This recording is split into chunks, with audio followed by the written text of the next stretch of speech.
Drew Elwell. Drew Elwell is playing an interesting build of Affinity, something with a lot of Scars and Mirrodin cards, and some Glimpse of Natures. Supposedly Cedric Phillips was advocating this a few months ago, and I actually was unaware of that. Yeah. I'm a huge fan of Glimpse, so Yeah, I don't Cedric know how was I missed advocating Glimpse, at least, and the other cards, for example, Etched Champion. Yeah, it seems Etched really Champion interesting. coming into this deck as one of the few Scars of Mirrodin cards. Now, it should be pretty interesting to see how this match plays out. Now, to quickly go over the other matchups that we can see in the top 8, or the other decks in the top 8, we're going to have in first place She-Heart with Pro Tour Junk versus Lewis Laskin, who is playing Green and Taxes. Then we have second place Gene Rixmeyer playing Death and Taxes, who will be playing against Chris Osinski with Goblins. Here, third place Julian Booher with Goblins versus Drew Elwell with Affinity. And finally, AJ Sasher and Corbin Hosler. AJ with Natural Order Counterbalance, and Corbin with with Blue-Black Merfolk.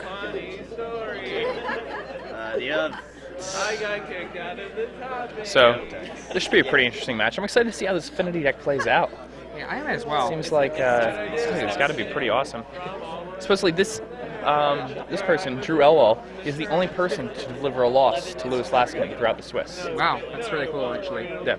Like whenever I get a feature match, I'm just going to like write a checkbox and I'm going to write. Nick Spagnolo, former Standard Open champion, was telling me outside that he's been watching Lewis all day, and the only match that was even close was this one. Also interesting to note that the highest game win percentage in this top 8 in the tournament at large is Drew Elwell with Affinity here. He has more game wins percent-wise than anyone else in the event. Yeah. It's true. Yeah, you can definitely resolve one. I'll keep.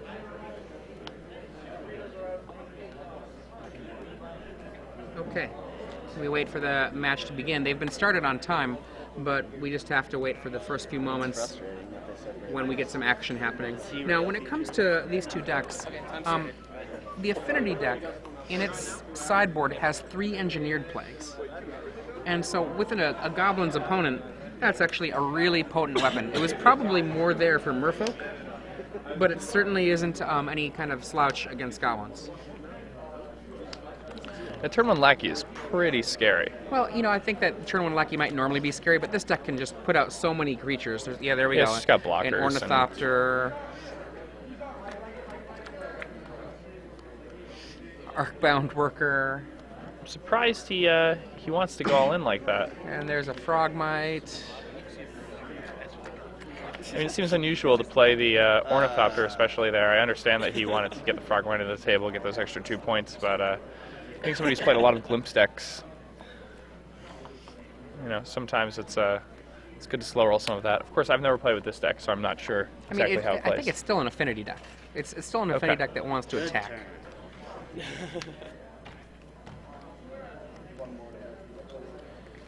Here we have a Mox.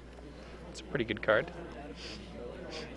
I mean, you can use your first Glimpse just to get a couple of cards in, and that'll be just fine. You know, play it like a Thoughtcast, so to speak.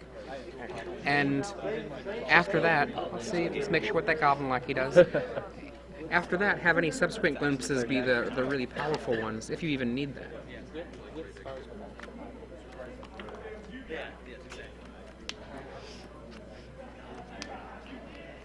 What's that card in the middle there? I don't know. It's an alternate art something. Maybe a Memnite? Seems reasonable. You played it for free, right? Yeah. Okay.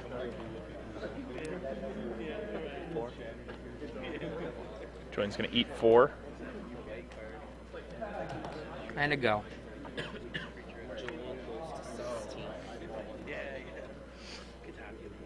He's got a Mox Opal back there so that he has access to all of the colored cards in his deck, which are very few. 4 Disciple of the Vault, 4 Glimpse, 4 Thoughtcast. Seems about right. We have a War Chief here. Oh, Matron. Matron will Probably get like an Incinerator or something Incinerator would like make that. a lot of sense. Also, what might make sense is a Ringleader, depending on what else he has in his hand. It's true. He gets the incinerator. Yep.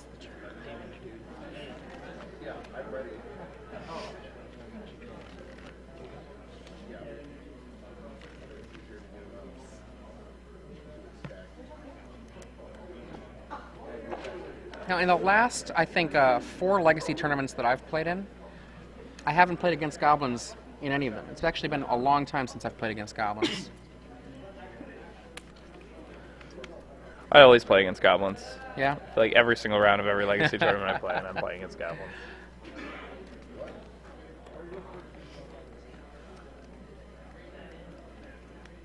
Here we have a cranial plating. 1, 2, 3, 4, 5, 6, 7, 8. Plus 8 plus 0 to Ornithopter.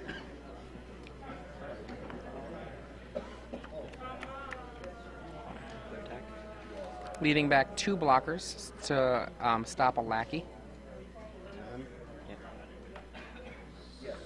That's a big hit. Yeah, that's another 10 damage, knocking you down to 6.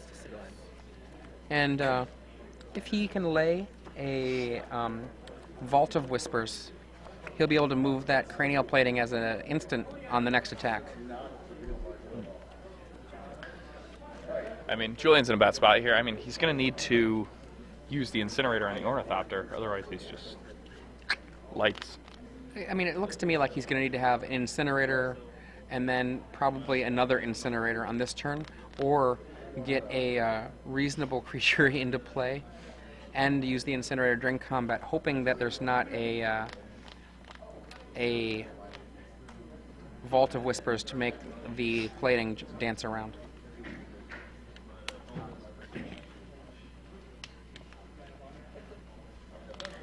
I think Julian's only artifact removal here is a Tuk-Tuk Scrapper in the sideboard, and it's a 1-of, so... Okay, here we go. A Mogg War Marshal, and that Mogg War Marshal is summoning a random rap or hip-hop group from the 90s. I wish I could tell what that was, but I can't quite make it out. Are you sure that's what that is? That is a Yo MTV Raps playing card, or trading card, so... Here we have, I can't tell what just came into play.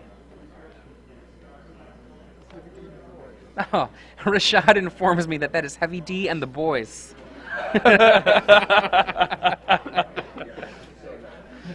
Obviously, it's Heavy D and the Boys.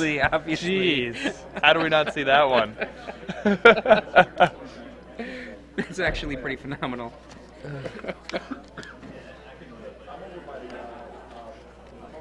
Ooh. Etch Champion. Etch Champion. That's an unblockable guy. Is that, what is that card in between the Memnite and the Arcbound? Mirror Enforcer? Okay.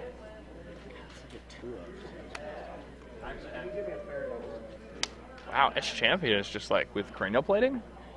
Yeah. That's the, I guess that's the combo. That's why you play the Etch Champion. I was like, huh, Etch Champion. I wonder what that's... Oh, cranial plating. Good. I get it.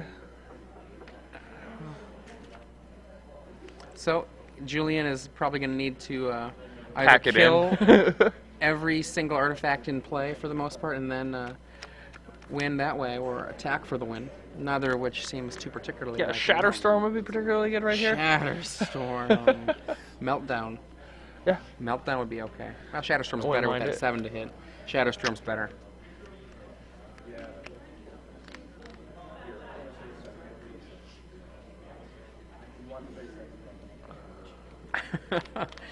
Etch Champion, you know, like, that pretty much all the time is protection from everything.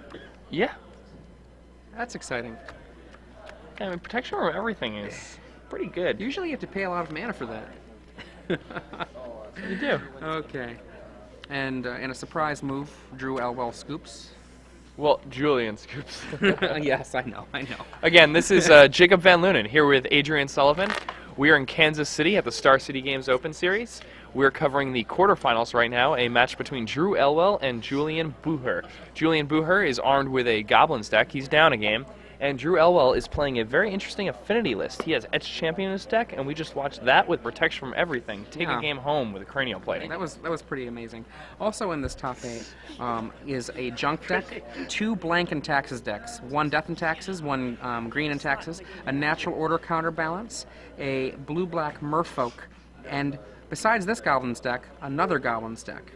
Now, just barely missing the top 8 on tiebreakers, Christian Calcano playing a more traditional counterbalance deck rather than the one played by AJ, which is with Natural Order, and Michael Jacob also playing Pro Tour Junk, which places, basically it looks like Pro Tour Junk, counterbalance variants, and Goblins and Death and Taxes as the performing decks, with Merfolk having a lot of people fall out of the running from the top portion of the field.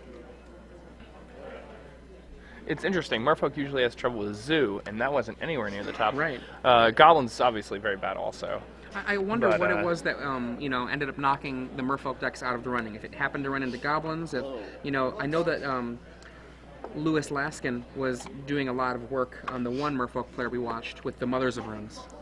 Yeah, Lewis said he played against a lot of Merfolk, especially in the later rounds. He was just crushing it over and over. Right, I mean, that's what he explained to me. So. I mean, I guess with the green and taxes, cap and trade, it's like a sushi style deck where you just nibble that stuff and put it on, gobble it down. Now, there's very little that we have in terms of the Goblin deck for bringing in Tuk Scrapper. Yeah, that's. So I guess there's Pyrokinesis, which is actually pretty good against Pyrokinesis this is version actually of the deck. really potent. I mean, there's a lot of very low toughness guys. The only real dangerous card to stop that is Ravager.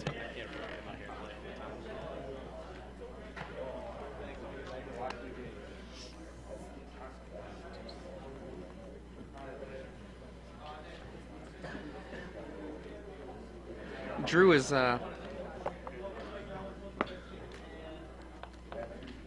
looks like he's all prepared then. He's got his sideboard choices all mapped out.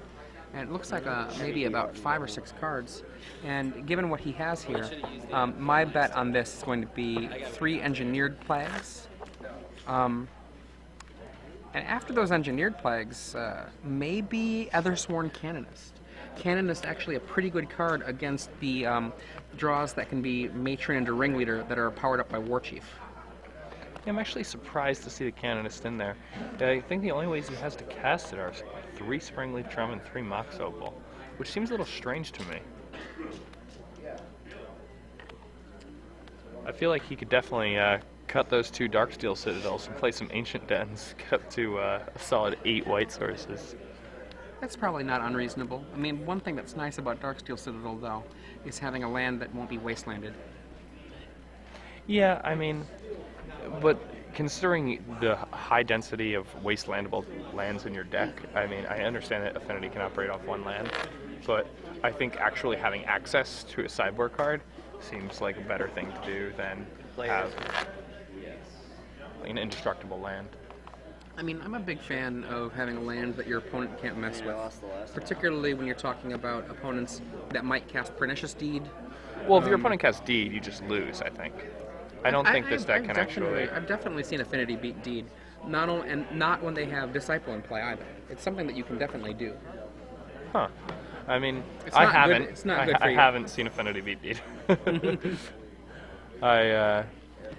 I played a deck with Deed in Extended back when Affinity was legal at Grand Prix Philadelphia, and I had the joy of playing as Affinity twice, and it was really interesting. I had some really close games, and I drew Deed, and those games were over.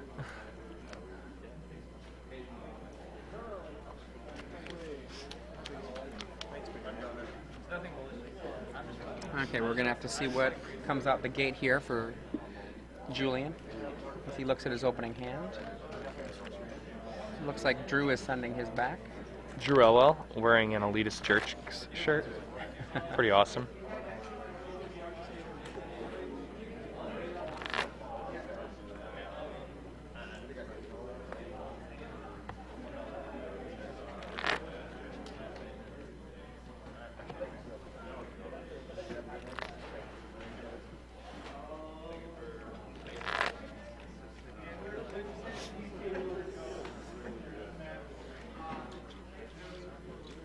He's Drew Elwell has how many artifact lands here? He's playing 14 land in his deck, correct? Drew Elwell's list has 4 Seat, 4 Vault, 4 Tree, 2 Darksteel Citadel, and then besides actual land, 3 Mox Opal, 3 Springleaf Drum.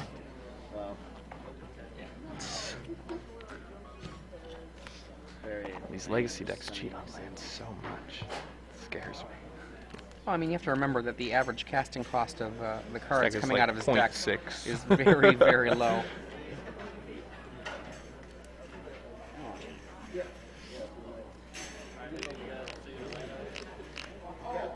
One of the cards we didn't see from Julian, we know that he has War and Weirding in his main deck.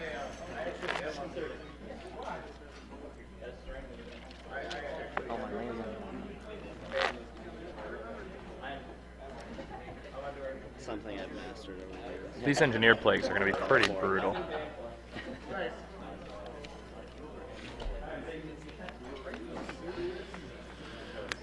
It's probably not something Julian necessarily suspects either.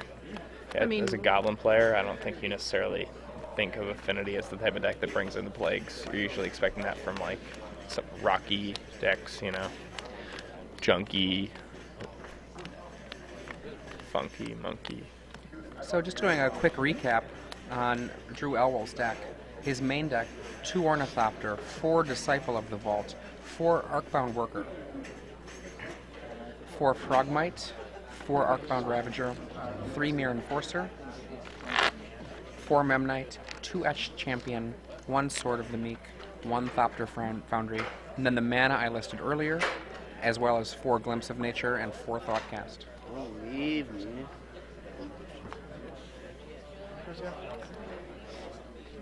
Thoughtcast is so good. 1 mana draw 2. What were they thinking? What were they thinking?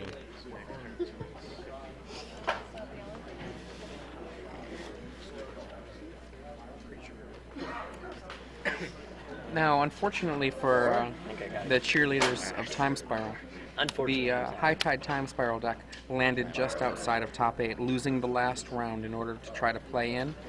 And I believe that he lost to Mox Dallas, Opal pass. if I It remember wasn't that correctly on the matchups. Yeah, he actually did a lot of work on the Merfolk decks that were going deep. He was beating Merfolk round after round. He kept playing against fish variants and had a great deal of success there. I feel like he didn't have to play against a lot of really aggressive decks that were trying to kill him on like turn 3 to 4. And maybe he just wasn't capable of racing those decks. Oh, actually, I am wrong. His last round opponent that he lost to play for the top 8 was She-Heart, who was playing Pro Tour Junk. That's No. actually pretty interesting. Yeah, well, actually, Pro Tour Junk was usually designed as a combo breaker. That was the initial thing. Pro Tour Junk was able to beat Tricks back in the day. After Dark Ritual was banned, Pro Tour Junk was known for being Tricks and was one of the more successful decks during that season. And then the most recent build that Brian Colwell has put together has 4 Hymn to Turok, 4 Thoughtseize, and then most versions still have Gerard's Verdict. Yeah, at least 1 copy. Yeah.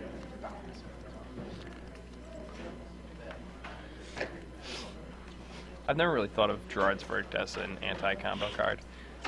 If you're playing against decks like Teps and Modern Combo, it's it's not- actually, I guess against Time Spiral, it's actually Yeah. pretty good. It's But, not a strictly anti-combo card, except for when you put it on top of the backs of all of the rest of that hand destruction. Yeah. I guess as combo has become more like storm-oriented and more, reliant on just card number as opposed to specific cards. It's changed a lot, but Here is a perfect opportunity for Julian to leverage that that Goblin Lackey into some real advantage in this moment.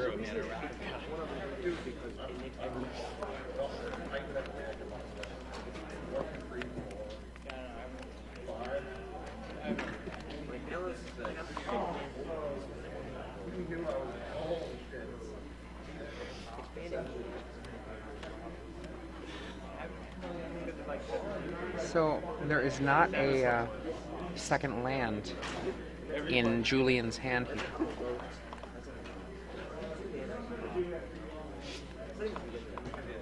Here comes the lackey. Block. Show me the war chief. Trade.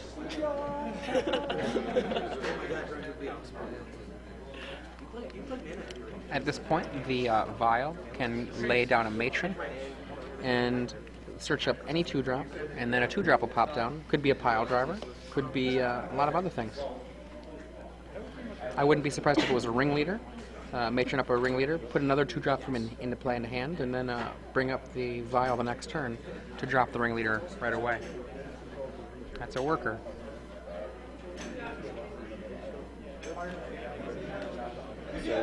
I'm interested to see how the Stopter Foundry works out for him. That was one of the cards that looked really interesting to me in this list. You're done.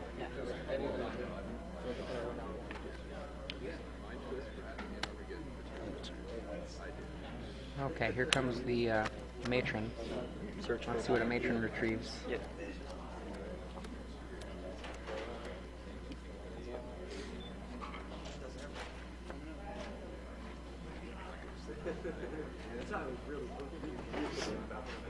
Having trouble there.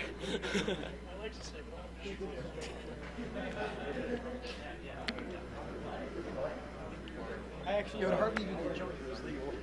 I actually wouldn't even do those your deck. There'd be a lot more than one. Why would you even Huh. ask that question? I was like, I'm pretty sure.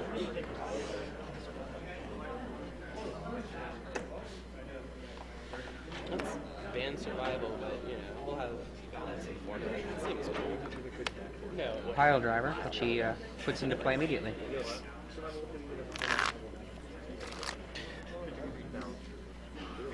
Seems reasonable. I mean, I'm sure he wants to play around Crossing Grip.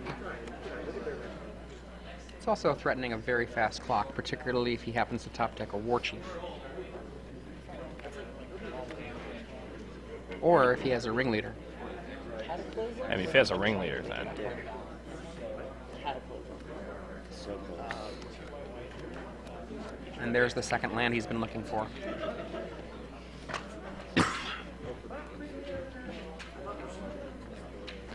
seems like a somewhat awkward keep on the part of the Affinity player. His hand is not very explosive. Maybe the deck can play a long game, though. I'm interested to see, like, what he's trying to do with those glimpses. Like, if he just plays a Tree of Tails now and he was slow rolling a bunch of 0-drops, then it's going to be completely awesome. And I'm not sure how many cards he has in his hand. He has been protecting that information from the camera pretty well. Well, I didn't see him mulligan. I see 5 cards. I think he might have mulligan. And oh, he's actually mulliganed out of 5. oh my God! That's the issue. Oh, wow! The Singleton tuck tuck. It's always there for him. He's been Oh, you're not he's been pretty lucky with that one. target.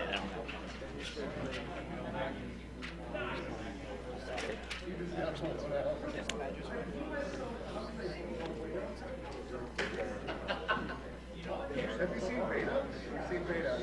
Drag King's out there too. That was $5 to buy. You can catch games on yeah. Deal 60. That's okay. That's pretty rough. By the way, 3-2 haste. Did you know that Black Lotus is there? It also has 2 Dominions.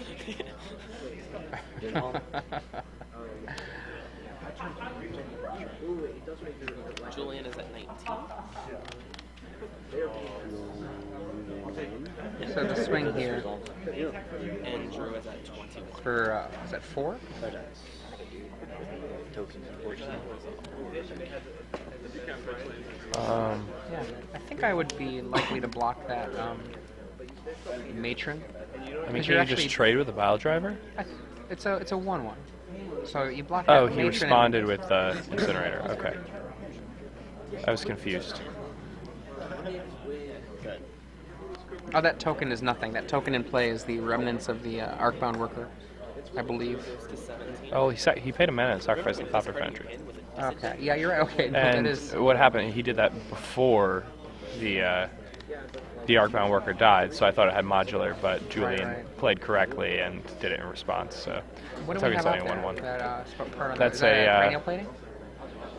I believe that is a memnite and a cranial plating. Okay.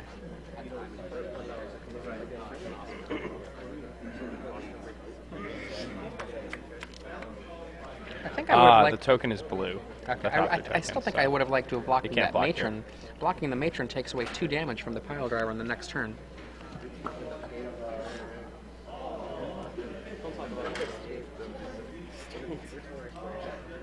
You're completely right. You just set up the Dovescape Guile combo, and then you cast Brain Freeze and kill everyone with EDH. There you go. Not close.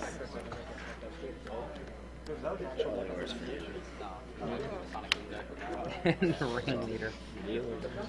Yeah, real top four. Incinerator. War Chief. Seems good. Incinerator. His opponent exclaims, "That seems good." And here we have the War Chief getting cast, perhaps? Oh, no, just tapped to be put into play? Oh, Siege Gang is being put into play, perhaps. Yep, there's a Siege Gang. Ooh. We got... Pack it in. 1, 2, 3, 4, 5, 6. And then this is 7. These are always locker games to watch when one player mulligans very badly and the other player stumbles a bit, and then as a result of stumbling, their capabilities are like completely absurd for when they actually have their resources. Yeah, it's like MC Hammer. I think... That's definitely MC Hammer. Yeah. He's doing the classic Jacob Van Lunen pose. That's how I walk everywhere, my hands on my hips, making a perfect triangle on either side of my body.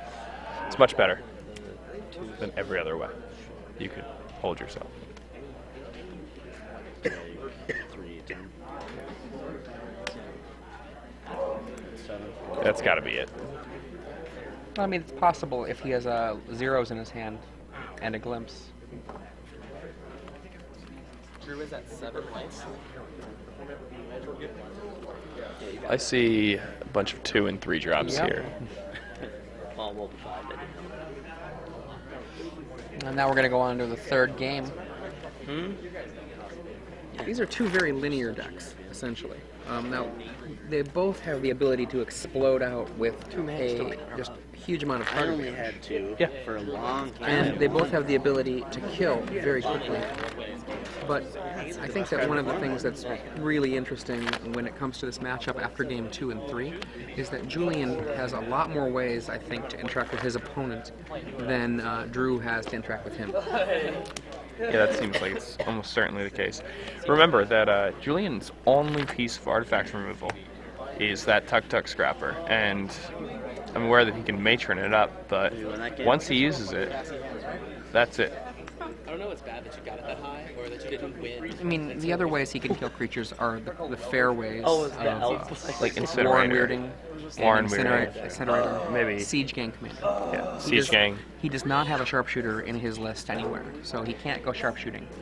What I was thinking also, though, is if he assembles Stop Their Foundry Sword and the Tuk-Tuk Scrapper has already been played, It's usually 2 or 3, Yeah. because they always seem to have multiple in their opening. it's pretty bad.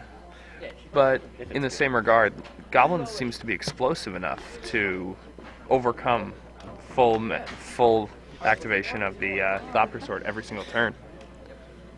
I was like, countered a heritage jersey, she's playing L combo. Okay, She's summoning trap and what did I do? And someone in standard is summoning trap and trust. Was not expecting that for Pelican. I got trapped.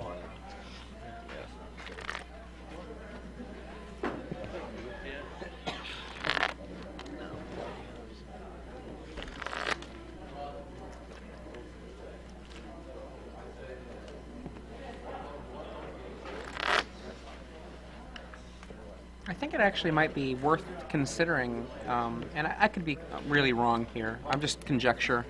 Thoughtseize might be a way to try to interact with goblins to take them off of some of these draws that are problematic. The risk of 2 life is a little bit, scary against decks that can be as explosive as goblins, but maybe you can get a little bit of wind out of their sails. Of course, a mid-game, as in turn 3 or 4, Thoughtseize does end up often looking pretty terrible. Warning for looking at extra card picture. You haven't seen it. You haven't received any other warnings for that, have you? Okay. That's fine. Julian's getting a warning here. He accidentally flipped up a card of Drew's deck when he was shuffling. It was a Frogmite. Nothing too interesting. Just going to be a warning. I've never really liked warnings like that, especially when judges are watching. You know, what's the point? Especially if he's already seen the card. I mean, I guess from a historical perspective, if you're talking about a player who is well known, perhaps, for, let's say, slow play over the course of many, many years, again and again receiving warnings for slow play, at a certain point, that slow play, I guess, can come home and roost. Well, yeah, I mean... For example. I mean, that's... I'm talking about something that has absolutely no effect on the game, and we're talking about like an But what if it untimed does, round. right? For example, what if someone very regularly flips up 1 card from their opponent's deck and only occasionally gets value from it? It's a terrible idea for them, because in terms of their expected value, it's very negative. But if there's no actual punishment for them, then for that kind of person who wants to push those rules, it's something that they can get an advantage from and discover occasionally a sideboard card that they might not have known about.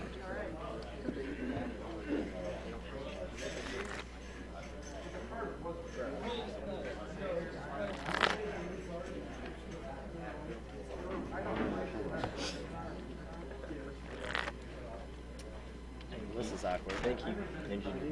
Oh, I think I grabbed it. He was pointing at the pad. Okay. I think I'm going nuts. But I think I've only done that 3 times. I'm just doing that to mess with you, obviously. Yeah, so this affinity deck seems to mulligan a lot. Again, 14 land seems like a somewhat risky Don't worry, there will. proposition. I've seen 14 land decks that are like dedicated combo decks that need very few land to operate, and I guess this deck could fall into that area, but in the same sense, it needs to get its artifacts going. You can draw the wrong half of your deck with only 1 land and not have a keepable hand. Here we have 6 cards for Drew. Drew on the play in this important 3rd game. I think being on the play here is an incredible advantage in this matchup.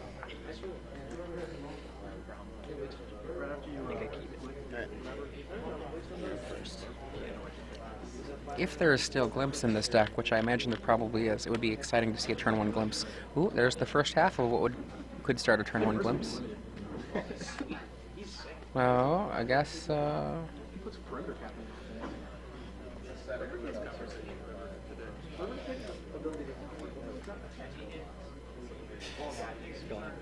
That's a go.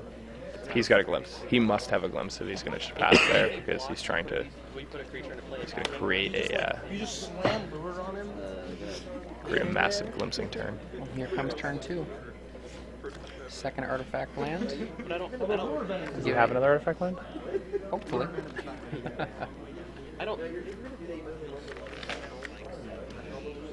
No, it doesn't look like it. Okay, so Memnite turning on his Mox. If he blocks, you put a creature into play, tap, and attacking. I don't think that works well.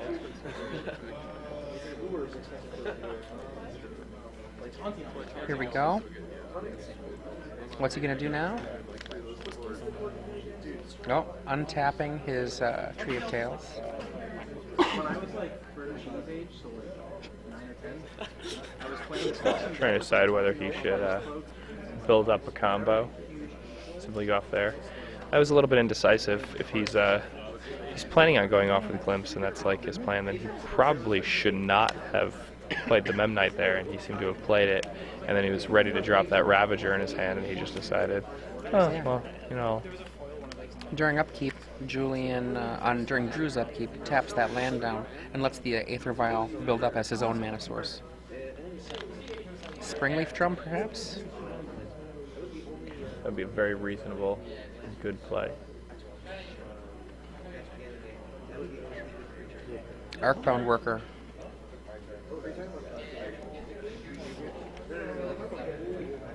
Battlegrounds? That's not even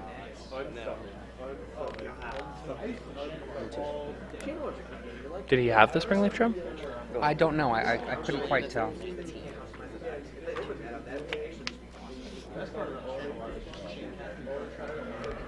I find that somewhat unusual that he would play an Arcbound Worker if... Just like playing Channeler, you just start casting contracts from below until they're dead. Why not? And you get to keep them. You drop 8 and one of them's anti. Yeah. So you get to mill their whole deck and take like a tenth of it. Second file. Yep.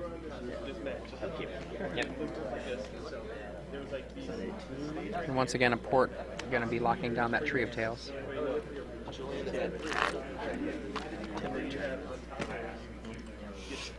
all I got for you. And eventually they just, then there was like a line in the middle where it's like oscillating, and you keep getting hit, and you lose your life. But you could, There's a Pyrokinesis in that hand. and they make them move. That's a pretty impressive card. I believe there's an Engineered Plague in Drew's hand. So, that's pretty exciting. Did you play through the story mode of that game? I never want to hear Raging Goblin and Engulfing Plants ever again. Actually, Yeah. Should attack with the Memnite? Wouldn't it be better to attack with the Arcbound Worker here? I feel like it would. Yeah, he can't make that play.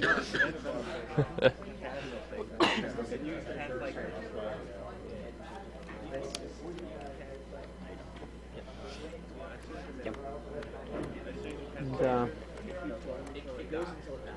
I think that's another picture of MC Hammer. Yeah, it's MC Yeah, same Hammer in pose, white suit, you know. MC Hammer in black suit.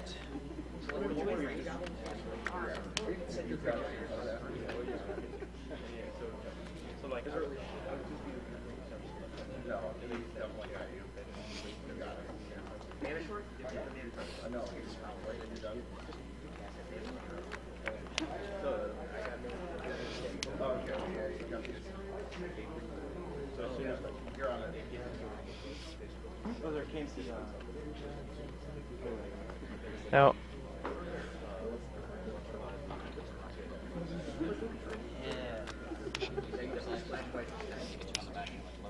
this is like a very odd game.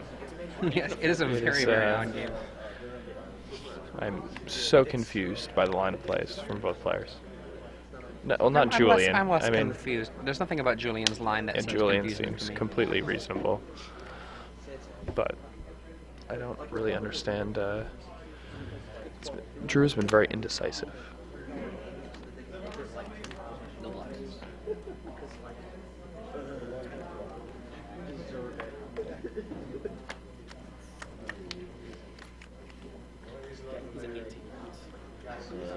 Yep.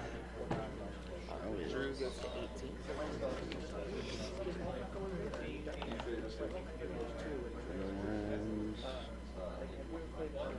I mean, essentially, I think we're at a position in the game right now where the only way for Drew to actually take this, I think, is going to be through a glimpse in a combo-style play. So, for those of you who are joining us just now, I'm Adrian Sullivan here with Star City Games Live, bringing you live coverage of the Kansas City Legacy Open Series, and I'm here with Jacob Van Lunen. We're watching the quarterfinal matchup between Drew Elwell and Julian Booher. Drew is playing a affinity list, which is running Glimpse, as well as a package of Sword of the Meek and Thopter Foundry. And Julian, his opponent, is playing a black-red goblins with the splash of black for Warren Weirding.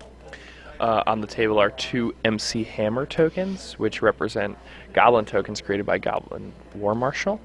That was flashed into play by an Aether Vial. Julian has 2 Aether Vials in play right now. One is set at 1 counter, the other at 3.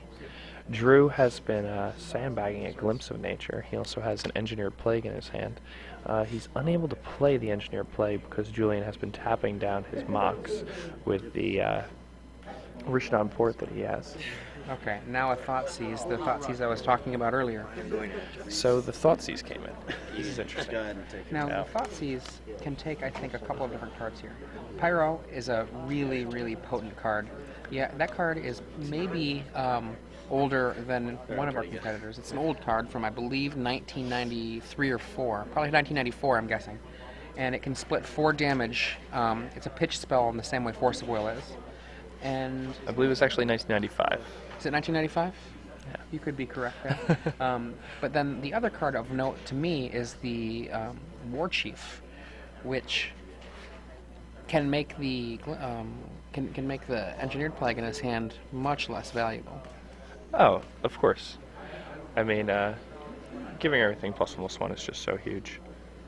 War Chief does not pump the other goblins, though. War Chief just gives them haste and makes them cheaper. So the plague is still That's a very good valuable. point. That's a good point. It's not Yeah. a. It's not a Goblin the King. It's not Goblin King. My Yeah. bad. Pardon me. It's been a long day. It's been a It's very, okay. It's been a I very understand. long day. So Drew's got a pretty big decision here. I mean, there are a lot of cards that matter. I think the only way he could possibly win is through a Glimpse play, so he probably just wants to take the Pyro. Playing Thoughtseize and attempting to just delay the inevitable seems like a pretty poor series of plays, but I feel like what he really wants to do here is just take the Pyrotechnics, hope he rips the land next turn, and then just try to chain out with the Glimpse. See, there goes the Yeah. War Chief. Huh. That's interesting. I feel like that's just going to delay the inevitable now. With the Pyrotechnics in hand, it's almost impossible to lose, even if he glimpses. Of course, an Engineered Plague changes a lot. A simple it's land on the top of the library would just Pyrokinesis. crack it right open. Pyrotechnics actually have to spend mana on. Pyrokinesis is the one you get to play for free. Pyrokinesis. Yeah. Yes. Sorry. This has also been a long day for me. It's the red force of will.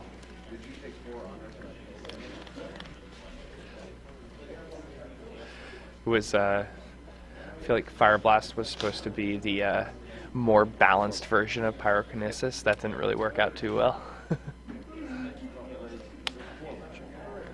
Turns out that you don't need another card in your hand, so it's more burn. Still free. Now, we have Julian. Julian's going to start going through. He can completely go off this turn. Ringleader lets him get insane card advantage. That's one of the reasons why Elves is so resilient. Control decks hate playing against Elves because its mana costs are so varied. It's really hard to block the deck with counterbalance. The Aether Vials make cards like Standstill a complete disaster, and cards like Ringleader just completely blow out most decks. Now, Scrapper. Now he attacked into that knowing that there was the possibility of a matron coming down. Huh. I mean, losing that creature is almost the end, because now not only does he need another land, but he also needs something to be able to use the Spring Lake Drum with. So there's almost no chance of him being able to cast this Engineer Plague unless he goes runner. And Julian somehow doesn't chain the way he's supposed to. Like, yeah, Julian has to hit like a really bad Ringleader, or hit like, I mean, even if his Ringleader is terrible, even if it's just 2/2 haste, things still look really bad for Drew. Tuck. The Scrapper comes down, it's going to hit the Opal, and now, yeah, Drew's basically out of the game. This is a shame. I feel like Drew is going to go back and look at these games and be a little disappointed in his play. You're at 14. I'm sure he played well to make it this far. That deck looks extraordinarily difficult to play. I've played a lot of Glimpse decks, and they require a lot of practice. You really need to know when it's time to go off. You need to, bide your time. And I think in the beginning of this game, he was like trying to show that discipline, and then he kind of just lost focus and was playing a half combo, half aggro game plan. And you really just need to choose one route and stick with it the whole way, because if you try to play two paths at the same time, you just end up in a really bad spot way too often. Alright. So, Well done. MC Hammers coming in. I really like this this Waldo edition MC Hammer card that Julian has on his side of the table. Right. It's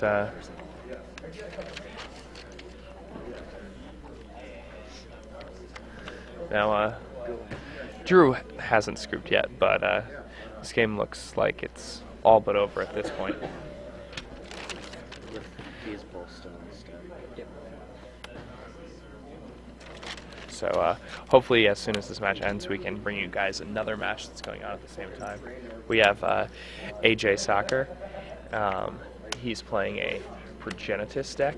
He's natural ordering it into play. We have Lewis Laskin playing a green-white version of Death and Taxes.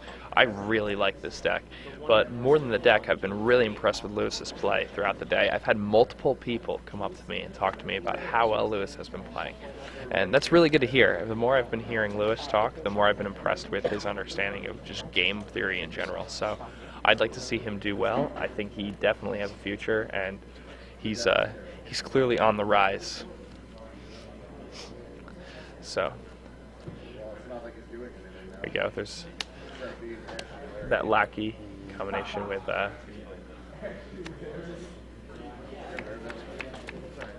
supporting down that land. Drew is may as well have no permanents on the table. And this port is doing a lot of work. A lot of people were laughing about the There we go. port in the beginning of the match, but if it weren't for that port, Julian probably would have lost that game. I agree with that. So, it's interesting to point out that the port that was so mocked by so many at the beginning of the match turned out to be the key card in winning him this quarterfinal match. And winning a quarterfinal match is super important.